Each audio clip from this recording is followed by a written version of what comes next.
You do not want to miss this episode. We're going to dig into the dirty little secrets of Canada Pension Plan and old age security with the updates for 2025. If you haven't noticed already, your paycheck might be looking smaller, and that's the result of some of these changes we're going to talk about today. Hi, everyone. I'm Darren Mitchell, and joining me as always is Christina Wyatt. Christina, how you doing today? Hey, Darren, I am doing great. I'm excited for this topic. It's one that impacts every Canadian out there. So I'm excited to dig into it. Yeah, I love talking about this stuff because I think people don't understand some of the pitfalls that we're going to dig into today. We're actually going to dig into a real example and compare some alternatives. So I'm excited for this and just sharing information with people on this because people just take it for granted. They think they know how it works, but there's a lot of things you got to be careful of, and especially with some significant changes that happened in 2025. So pretty excited for it.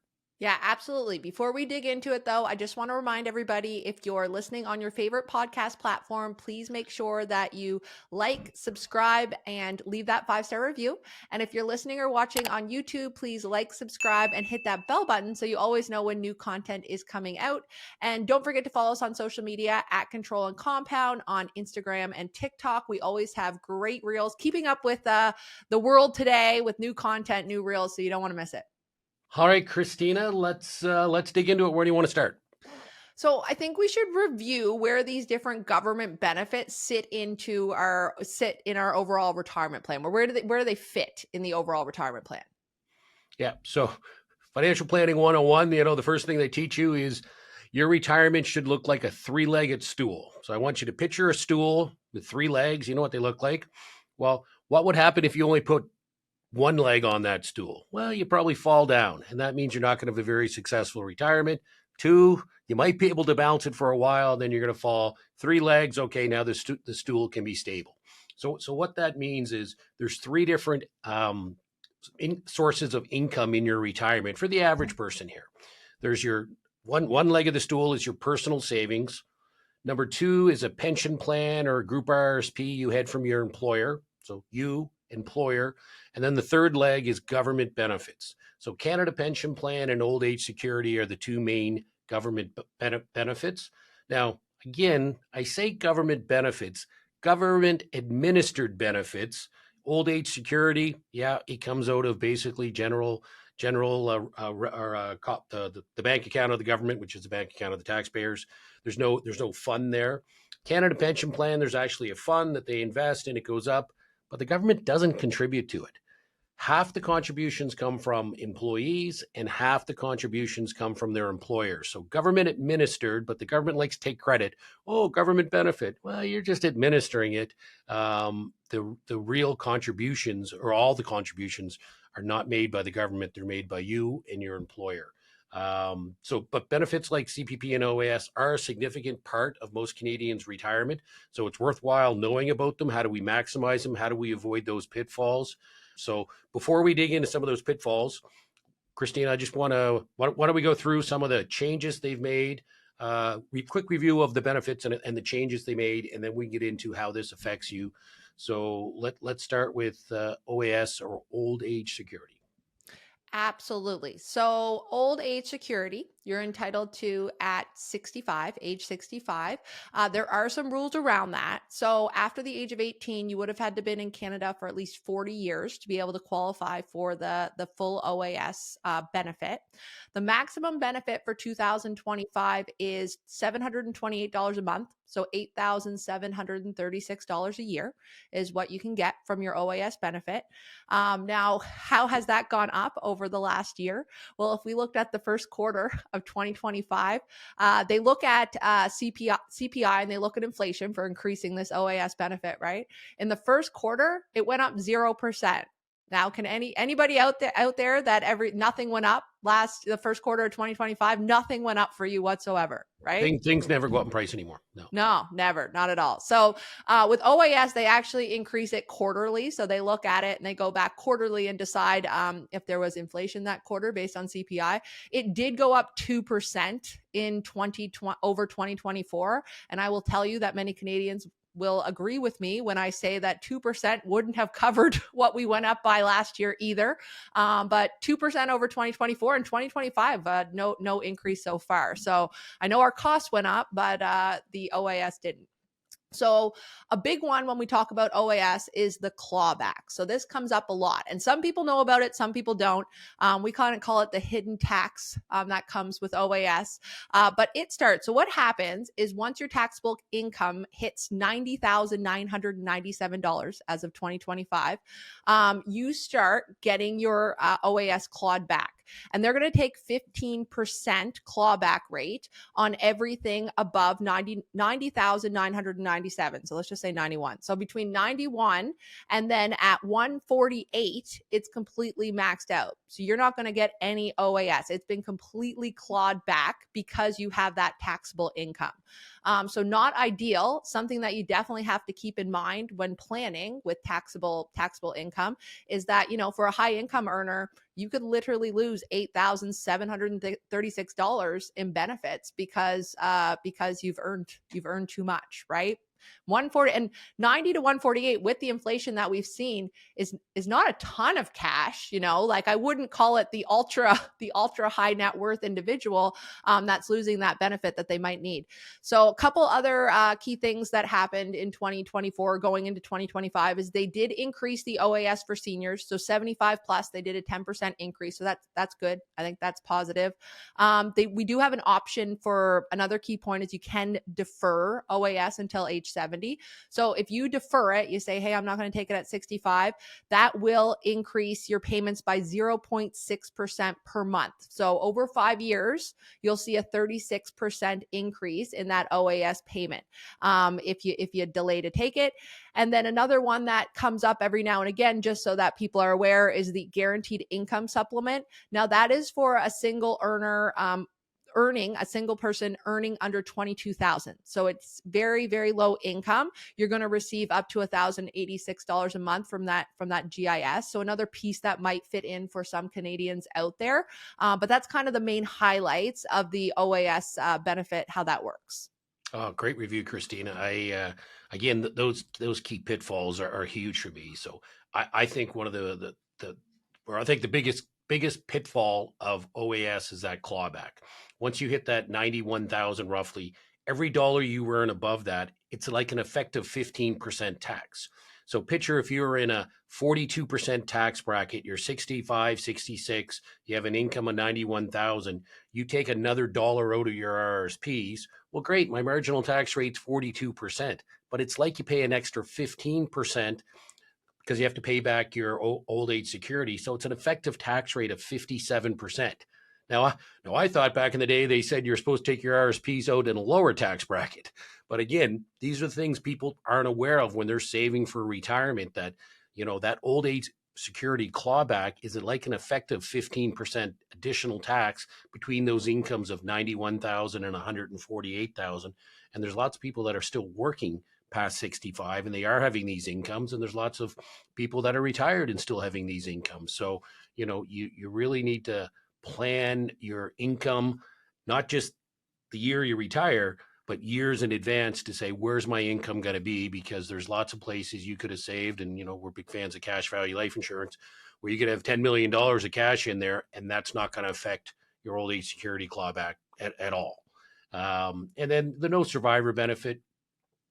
When you live in Canada 40 years, you qualify for it, and you die the day the benefit comes. Well, there's nothing left. So again, if you have a spouse here, you're leaving a spouse behind, just keep in mind, this isn't going to replace your savings or your pension or your group RSP or your business or your cash value life insurance, whatever your other savings vehicle are. But again, it's worth noting the rules. Great points, Darren. Good example too, to see how that how that plays out. Yeah. All right. So let's kind of review CPP. So CPPs, we got these newfangled tiers. So let's dig into this. So up until a year ago, CPP was fairly simple. Employer put money in, employee put money in, and the employer matched it, and it was just one tier, and that was it. And then the federal government came in. Mr. Trudeau came in and said, we are going to enhance it. Now, again, remember I said earlier, the government doesn't actually contribute to it. So they go, Trudeau said, we're going to enhance the government pension plan that you guys fund, and you don't have a choice. You're going to have to put money in, and the higher income earners are going to have to put in some more money. And hopefully, you eventually, if you're young, get a higher pension from Canada Pension. So the contribution rates are, if you're a T4 employee and you're working, basically up to about 71,300. They call that the YMPA, yearly maximal pensionable earnings. You're going to pay 5.95%. And that's that when you get your paycheck and it says CPP or payroll taxes. That's the big one. So 5.95%. So you're paying basically 6% up to an income of 71,000 into the Canada Pension Plan. So again, you're funding it. And your employer, you should buy your employer a coffee today, because your employer is matching that contribution. So that's another 6% or 5.95 that your employer is putting in. Now, for those of us that are lucky enough to be self-employed, the great news is we get to put the employee part in and the employer part. So we put in 11.9%. So self-employed people are required to put in the employee and the employer portion, or 11.9%. Now, the new tier they came out with last year was this tier 2, where they said, okay, incomes above that up to a certain amount, you're going to have to start contributing to those incomes as well, beyond the 68 or 71,000. So it was 68,000 last year, increased to 71,000 this year, the bottom tier. But that second tier, they're phasing it in over a period of time, and they're increasing that amount 14% a year. 14% a year. So all of a sudden, employees are getting smaller paychecks in January, going, what's going on? Did I get a decrease in pay? Well, no. Trudeau decided you can't save on your own. He decided you should save into this. And then employers are looking at, well, why are my payroll costs up? Well, because they're paying more. So that second tier goes from 71,300 to 81,300, which was that 14% increase over last year. And in that higher tier, employees pay 4%, the employer pays 4%, and the self-employed again pay 8%. So if you look at sort of a $100,000 income, what's this all mean? Well, at $100,000 income, you'd be paying as an employee $4,429, and the employer would pay $4,429. You're self-employed, you're coming up with $8,800 or $8,858. So that 14% increase was pretty significant. Maximum CPP you can get is $1,433 per month, which is about 17 grand a year. So that's if you're just maxed out, you are top income earner, hitting that YMPE every year you are working. Don't see a lot of people there. The average payout's about $800 a month. So with that 2% increase, they had for this year on CPP, because CPP is done annually, not quarterly like the OAS. So if you're getting $800 a month, you get a big $16 raise every month with the 2% inflation. I don't know where they get 2% inflation. I don't know, but it's important to note too that 17,000 is taxable. That's not 17,000 that's hitting your pocket tax free. Everybody, that is going to be taxed, and then it's going to hit your pocket.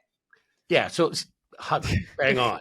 And so yeah, and guess what? Guess what happens when you have a higher CPP? The likelihood of you paying that OAS back just increases. So the government's going to make you fund this pension that's going to be taxable, and then because of it, they're going to take the money back that they were supposed to give you. It's brilliant. I mean, I think actually Trudeau's thinking next level on this one. It's like, well, how do I get more people to lose their OAS? I know. I'll make them put more money in a taxable pension plan.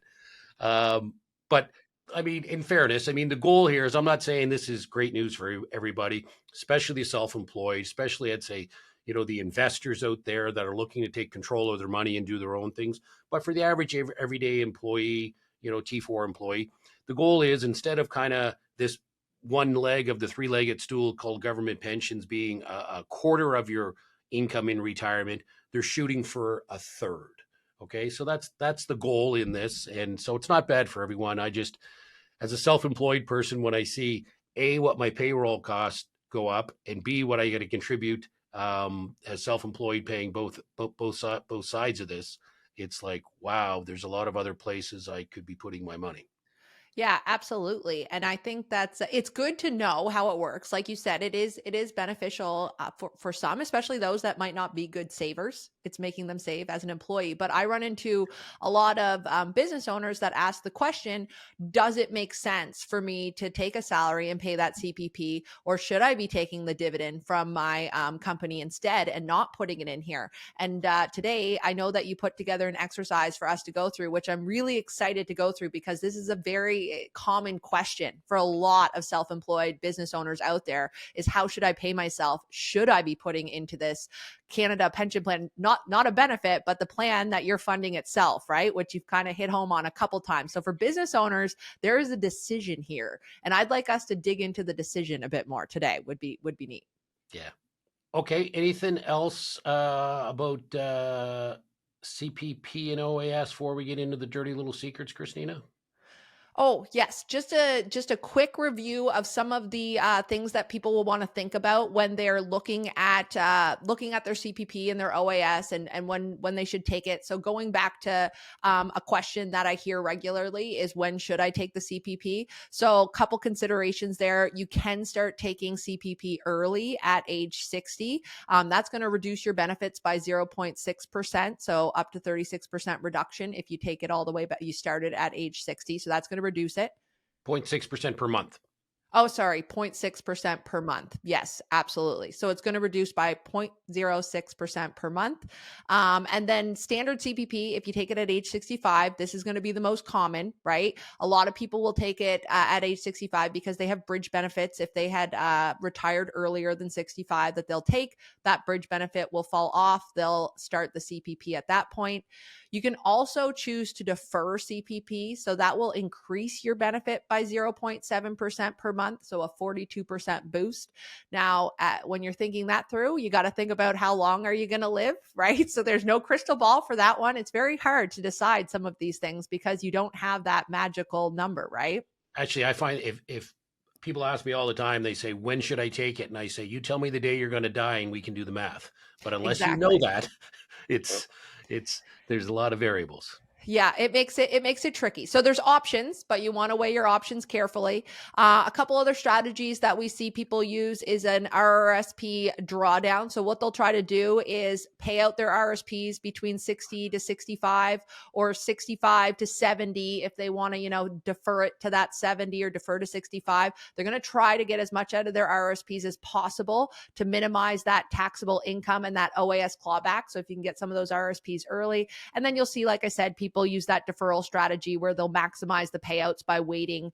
It's especially advantageous if you do have longevity in your family. Like you said, we don't know for sure, but if you've got, an aunt, a mom, a dad, everyone's living past 100, you might want to consider that deferral, especially if you have other taxable income. You've got RRSPs that you need to draw down anyways.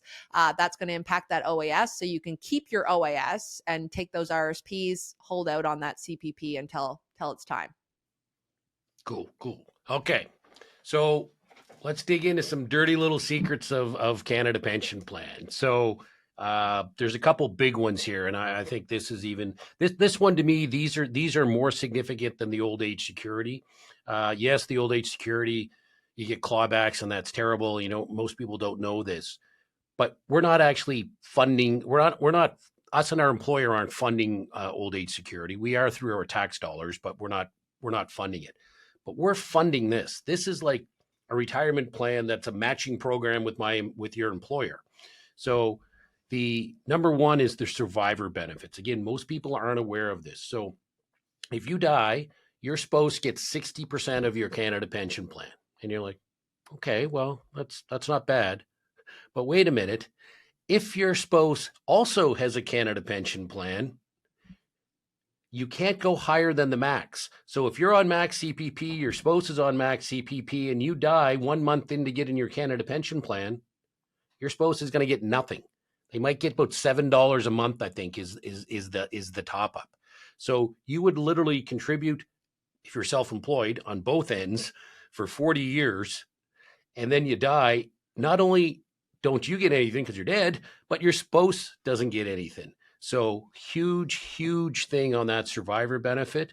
And then again, if there's no spouse, it just goes away. So if you're a single person and you've paid this, you die, it's gone. Now, hopefully you live to be 100 years old and you get lots out of it. But those are significant things. Self-employed are paying both sides of the contribution and no refund at death. So again, I think of a savings plan that I partner with my employees where we both contribute for 40 years. Well, if that person died the day before they retired, I would be hopeful there would be something to go to the family, that all this money they put in and I put in for all those years. But Canada Pension Plan doesn't work with that. Well, sorry, there is a $2,500 death benefit. So you can contribute for 40 years and there's a $2,500 taxable death benefit. So that's it. Uncovering some more dirty little secrets of the CPP, right? We've got a couple big ones there. I think the survivor benefit, the no benefit on death, and then you've got employer or self-employed that are paying both ways into a fund that they might not even have to pay into, right? They don't have to. They have a decision, which I think is what we're going to touch on next. All right, so let's dig into this example. I'm excited for this example. And again, this example is really only going to apply to business owners, so self-employed people who can manage their income. If you're an employee and you're taking an income, you don't have a choice. You're going to have to contribute to the CPP. But Christina, as you mentioned, business owners do have choices. They can take dividends, they can take salaries, they could leave money inside of the corporation. So this is especially relevant for those that don't really need the money, all the money the company earns, and they can have retained earnings, because then you're talking paying that 12% small business tax, keeping that money in the company, potentially investing it in the company.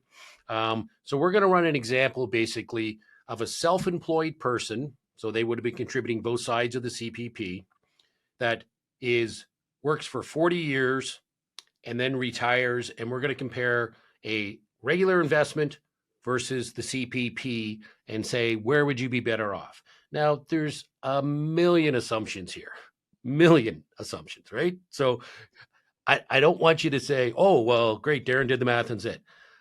I didn't put anything about CPP increases, inflation increases, but on the flip side, I didn't put contribution increases either. I didn't include inflation. So this isn't meant to be an exact science. It's a big picture game, right? It's a thought exercise to say, well, can we get an idea of, would it be better or worse off to do it on my own versus Canada Pension? It's not going to be an exact number, but I think the numbers will lead you into a direction that you need to investigate more. All right, so let's assume we're going to use today's dollars. So CPP maximum contribution is $88.58 or $738 a month, and the maximum benefit is $17,000 and change a year. So we're basically going to say, instead of contributing $738 to CPP, what if I put $738 a month for 40 years into an investment? I've assumed a growth rate of 7% in this exercise. So 40 years, 738. How much do you have at the end of 40 years? You have about $877,000. Okay, so that's if you didn't contribute to your CPP as a self-employed person, you contributed to a savings or investment growth plan, 7%, you'd have $876,000. So assuming you started at 25, you're 65 now. So what kind of income are you looking at? Well, we remember the Canada Pension Plan, the maximum income is about $17,000 a year is you're going to get in retirement. Well, if we assumed you're going to live for 20 years in retirement, that $877,000 between 65 and 85, and I've lowered the growth rate on that till 5% in retirement, you could take out about $70,000 a year. So 70 grand versus 17 grand. Now, I want to be like that. That's only over 20 years. What people are going to go, oh, well, Darren, I'm not going to die by 85. Okay, great. Let's do 90 and be conservative for most people. If you're going to be 100, do your own math. So if you take it out over 25 years, so I'm going to assume you save that into a 7% fund, you get $877,000. you spend it from 65 to 90, you could take an income of about $60,000 a year. So 60 grand a year versus 17 grand a year. Now, okay, that's significant, Christina, but I think it's even more significant when we go back to some of those pitfalls we talked about. So what does the spouse get at death? So let's remember CPP, they've get 17,000, 60%. So 10 grand would be the most they could get. But if they already have CPP max, they could get zero. So somewhere between 0 and 10 grand is what the spouse is going to get. What does the spouse get if you die with that investment plan instead of the CPP? Well, everything you had there, that 60 or 70 grand a year, that's going to continue on for the spouse. So now we're talking 60 grand versus 10 grand. So 60 grand versus potentially 0 to 10 grand. And then what happens if you die? Okay, so what happens if you contribute all these years to both these plans, two brothers, one brother did the CPP, he dies at 65. What does his family get? $2,500 death benefit. What does the other guy's family get? $877,000. Because again, it's just an investment fund that would go to the family. Now, assume he died maybe at 75. So he did take his 60 grand out for 10 years. Well, now the family's going to get around $600,000 with the investment versus 2,500. So again, a lot of variables going to change this, but I thought this was just a really great exercise to go, if you are a business owner, if you can manage your income, especially if you have surplus income, there's all kinds of strategies you can be looking out there. Now, one of the things I want to caution you again on this just thought experiment I did here, I didn't assume any tax here. Again, I didn't assume the CPP is taxable. But on the growth, I didn't assume any tax. We could play that game or use an after-tax dollars, and then you won't have to pay tax in retirement. So, your 60 grand pension, but we just kept it simple. But like speaking of tax, Christina, or speaking of business owners, like I know you specialize in business owners. So, here's a tee up. Any great alternatives versus perhaps putting money in a Canada pension plan where you may get nothing down the road? Yes, absolutely. Absolutely. There are better options for sure. You talk about a 7% return. I'll tell you that many business owners that I work with are making much higher returns in their business. So immediately they can make better returns. But we can take that one step further. What a lot of business owners are going to do with those retained earnings in their business is they're going to keep them in there, right? The moment you take that money out of the corporation, you're going to pay the tax on it to get it out. They can keep that money in their corporation, pay, typically the 12% tax rate for the small business tax deduction for corporate business owners. I'm talking corporate business owners here. You leave that money in your corp, you're going to pay a lot less tax, right? You're going to pay that 12%. You can then take that and you can go and invest it. And yes, you can go find that investment that you talk about, that 7%. But typical investments in a corp are going to get hit with some very high tax rates, right? You get hit hefty with tax rates on growth, capital gains, interest, and all those things. You also get hit with tax on death. You get hit with tax when you take it out. So my solution that works very well for business owners is a high cash value life insurance policy, right? Corporate insurance strategy. It's one of the only things we have left as corporate business owners where we can save for our retirement, we can save for our estate planning, and we still have access to it to invest in our business the entire time, right? We've got full access to those cash values at all time through policy loans. The policy is going to grow 5 to 6% tax-free every single year over there while you still have access and you're using it for your business. The death benefit's going to pay to the corporation tax-free. It's going to credit the capital dividend account, and your family's going to get more than that $800,000 by the time it's all done that you talked about, depending on what you put in place. But it is going to be the most efficient way to pass down wealth to the next generation by far. Life insurance always wins on that side. And then we've got lots of great strategies where we can use the money in retirement tax-free as well, right? We can set up corporate insured retirement plans. We've got podcasts on that you can check out as well. But there's lots of strategy. There's lots of things we can do with the high cash value life insurance. And we've got full flexibility. It's going to work work a lot better for you than giving it to the government. Okay, so I got one quick question, Christina, then I'll wrap up. So if I put money in my CPP and I do that for like 10 or 15 years, okay, versus if I put it in cash value life insurance that my corporation owns, and say 15 years down the road, an absolute amazing opportunity comes along that is literally going to change my financial future and that of my family's. Can I access money from my CPP? Absolutely not. Huh. Can I access a loan for my cash value? Absolutely. No questions asked. All day long. So again, that thought exercise I did, I look at those numbers and I say, okay, so let's say you did have cash value life insurance.